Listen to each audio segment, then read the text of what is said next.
Y por último, vamos a ver el Espíritu Santo. No podíamos dejar fuera esta última patita de este mapa lingüístico, porque si hablamos del concepto de Dios en términos genéricos, si hablamos del Dios Padre y hablamos del Dios Hijo, por supuesto podríamos conversar sin duda, dedicarle un tiempo a lo que es el Espíritu Santo y también las variaciones y por qué nosotros le decimos Espíritu Santo, por qué hemos optado esa forma de referirnos a la tercera característica de la deidad. La palabra primer paso, Espíritu Santo, no es una palabra que sale muy frecuentemente en el Antiguo Testamento. Es muy poca la cantidad de veces que aparece esta palabra, o de verdad algunos plantean de que es casi nula, básicamente porque el Espíritu Santo que nosotros vemos en el Nuevo Testamento como tal, comienza a tener un rol muy protagónico que por supuesto en el Antiguo Testamento no tuvo. Está muy bien marcado, si bien pueden haber apariciones, pero está muy bien marcado cómo el Antiguo Testamento es del Dios Padre, está muy marcado cómo los evangelios son del Dios Hijo, y está muy marcado cómo las cartas apostólicas son más bien del Dios Espíritu Santo. Por eso que no aparecen mucho en el Antiguo Testamento, pero sí algo más parecido, se le puede llamar en el Antiguo Testamento como Santo Espíritu. Y de hecho, como bien les decía, aparecen tres oportunidades en el Antiguo Testamento, es muy poco. Y no aparece como Espíritu Santo, aparece como Santo Espíritu. Ejemplo de una de estas tres, Salmos capítulo 51, versos 10 y 11, dice, oh Elohim, crea en mí un corazón limpio. Recordemos Salmo 51, ¿verdad? La petición de perdón de David. Elohim, crea en mí un corazón limpio y renueva un espíritu recto dentro de mí. No me eches de tu presencia, ni quites de mí tu santo espíritu. Interesante. Yo siempre creo que muchos escritores del Antiguo Testamento, y lo hemos visto en varios estudios esto, que ellos muchas veces dicen cosas, pero no lo tienen tan claro. Yo creo que lo están diciendo por inspiración divina y se nos clarifica con el tiempo. Y estamos entendiendo acá que lo que está pidiendo David en esta petición de perdón, por un lado es la limpieza de su vida, de su espíritu, de su corazón, que lo tiene que hacer Elohim, pero también está pidiendo de que no le quite qué cosa desde su presencia, su Santo Espíritu. David, profetizando y por supuesto inspirado, sabe y entiende de que hay algo del Señor en él, ¿ok? Algo del Señor en su presencia, que se refiere a su Santo Espíritu, lo cual por supuesto coloca muy buenos pilares para lo que sucede en el Nuevo Testamento. Nosotros lo entendemos más desde el punto nuevo testamentario.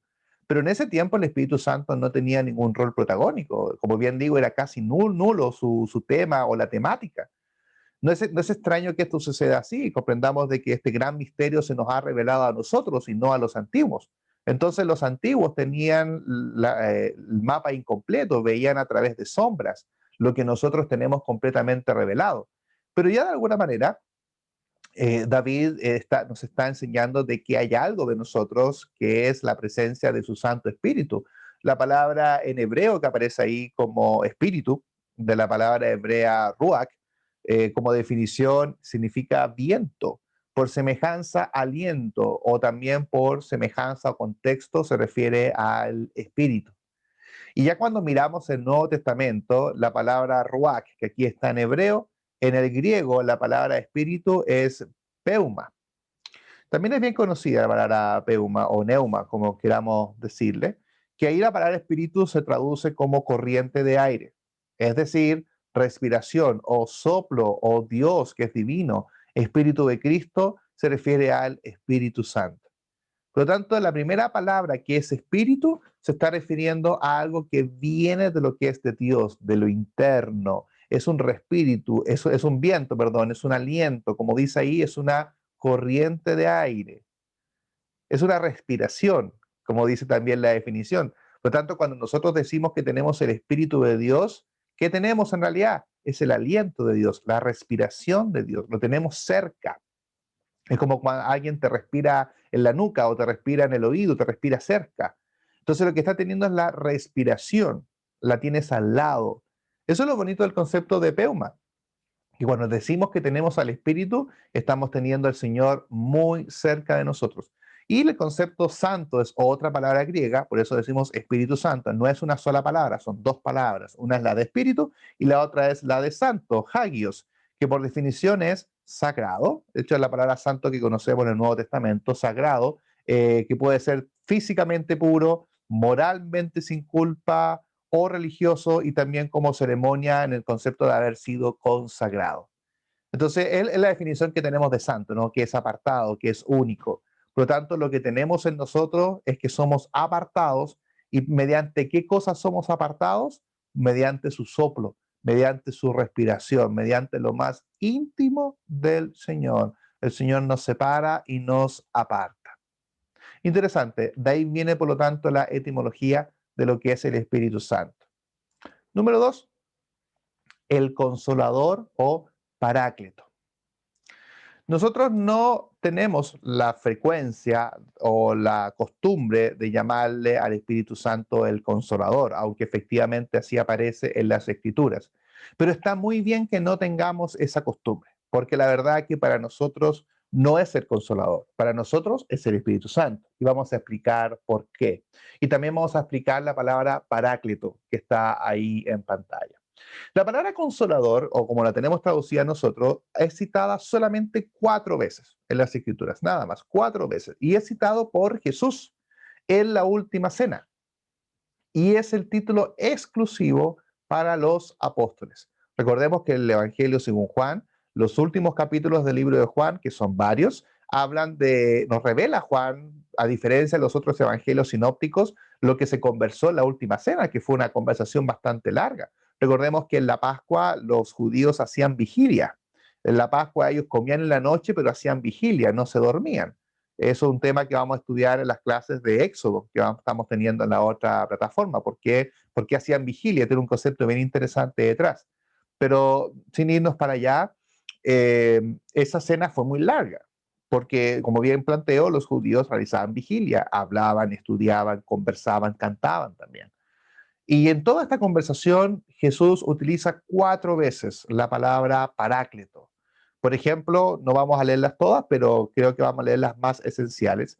En Juan capítulo 14, en el verso 26, dice el Señor Jesús, y esto es como lo dice la Biblia textual, pero el paráclito, el Espíritu Santo, a quien el Padre enviará en mi nombre, Él os enseñará todas las cosas y os recordará todo lo que os dije.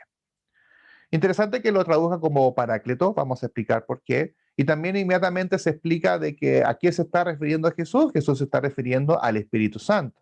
Y no es que sea otro espíritu, sino que dice es el mismo, pero para ustedes el Espíritu Santo va a tener otro nombre, o mejor dicho, va a tener otra función, una función específica que no todos van a tener. Porque si vamos a la palabra hebrea, que nosotros tenemos en la Reina Valera, perdón, griega, que nosotros tenemos en la Reina Valera como consolador, así es como la tenemos nosotros la Reina Valera, la palabra griega original es parácletos. Por eso lo que hace la Biblia textual no es una traducción, es una transliteración, ¿ok? Lleva la palabra del griego para que la podamos decir en español tal cual, sin generarle ningún cambio. La definición de la palabra es ayudante, intercesor, consolador, abogado. De las que están ahí, la Reina Valera optó por elegir la de consolador. Pero cuando yo siempre me planteaba esto, ¿no? ¿Por qué se llama consolador? ¿Por qué acaso va a consolar? ¿Los va a consolar cuando estén pasando por malos momentos? ¿Los va a consolar de la pena o de la tristeza? Pero no, mismo Jesús explica por qué le llama Paráclito.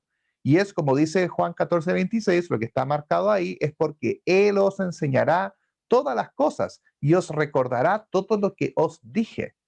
Es decir, el Espíritu Santo, una función específica que hizo exclusivamente con los apóstoles, con los 12, y lo vemos desde Hechos capítulo 2 en adelante, era justamente darle las palabras exactas y todo lo que enseñó Jesús para que absolutamente nada se olvidara.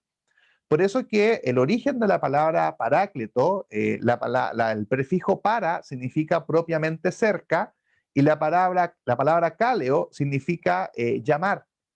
Por eso que si queremos traducir la palabra paráclito, podría decirse que es llamar en ayuda. es ser un apoyo, es ser un ayudante o ser un consejero, pero no un consolador y no un abogado. Por eso es que la Biblia textual me parece más exacta, porque creo y considero que la traducción consolador no es la apropiada. Porque lo que quiere decirle el Señor Jesús aquí es que el Paráclito, es decir, el Espíritu Santo, iba a tener un rol de recordar.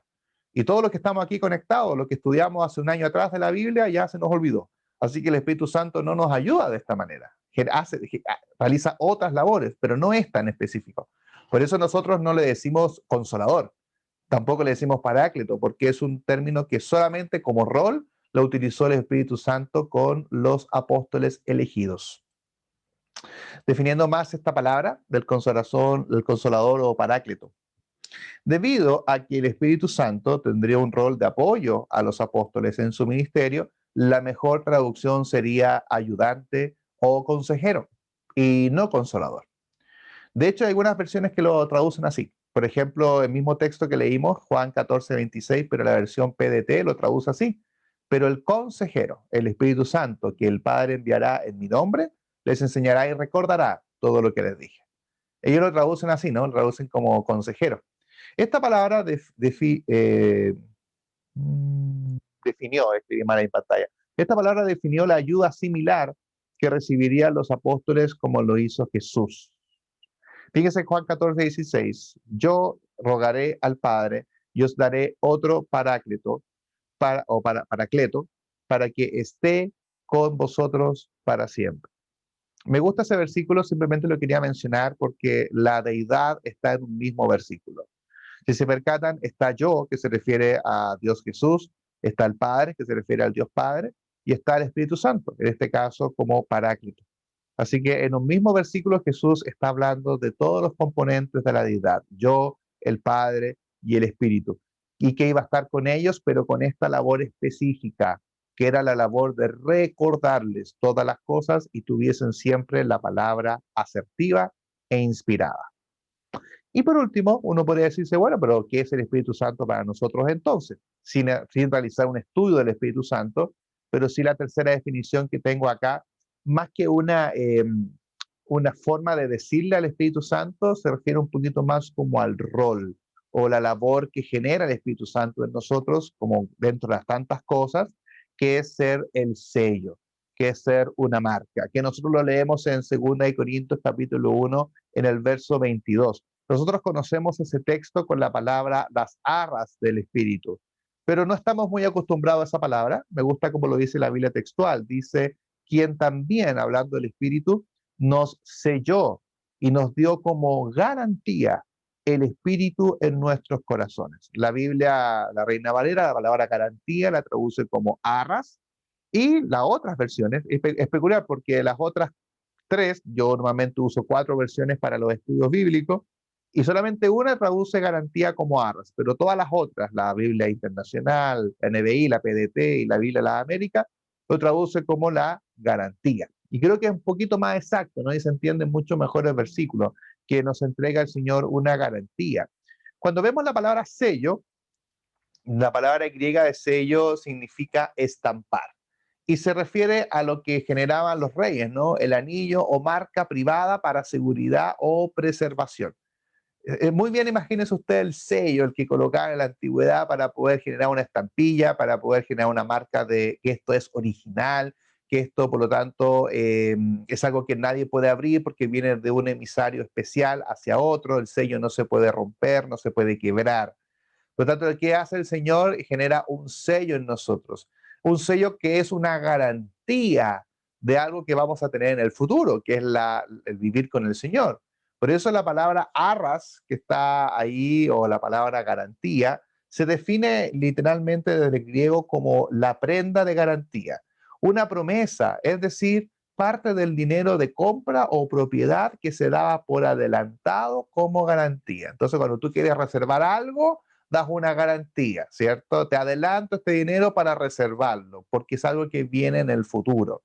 Por eso que no es un nombre del Espíritu Santo, pero sí es un rol, una labor que realiza en nosotros, que dentro de sus grandes labores es ser un sello, el cual nos dice, ok, usted se bautizó, Por lo tanto, usted quedó sellado y usted tiene, por lo tanto, una garantía del futuro de que usted va a estar con el Señor. Es una garantía. Que si se puede perder la garantía, es igual como cuando nosotros compramos algún artefacto eléctrico y no hacemos lo que dice el fabricante. Por lo tanto, cuando no hacemos lo que dice el fabricante, cuando no lo hacemos bien, perdemos la garantía. Pero el Señor nos entrega la garantía y nos dice, aquí está. Esta es una prenda que te doy por adelantado para que tú confíes de que tú vas a estar conmigo. Insisto en esto, no es un estudio del Espíritu Santo, sino que simplemente nos estamos detallando acá a hablar de la etimología de estos términos.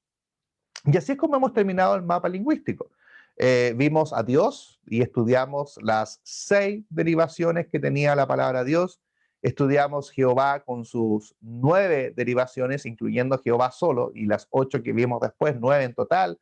Vimos 6 derivaciones de lo que, como se conoce la palabra Mesías, y vimos 3 del Espíritu Santo. En total, 24, queridos hermanos. Estudiamos 24 conceptos, estuvimos dentro del hebreo, dentro del griego, y confío, por supuesto, que estas 24 derivaciones de la palabra Dios nos hayan llenado de mucho ánimo y, por supuesto, nos hayan hecho ver algunas cosas que no estamos tan acostumbrados por la versión que utilizamos de la Biblia o también simplemente porque es un tema que dedica estudio, dedica análisis.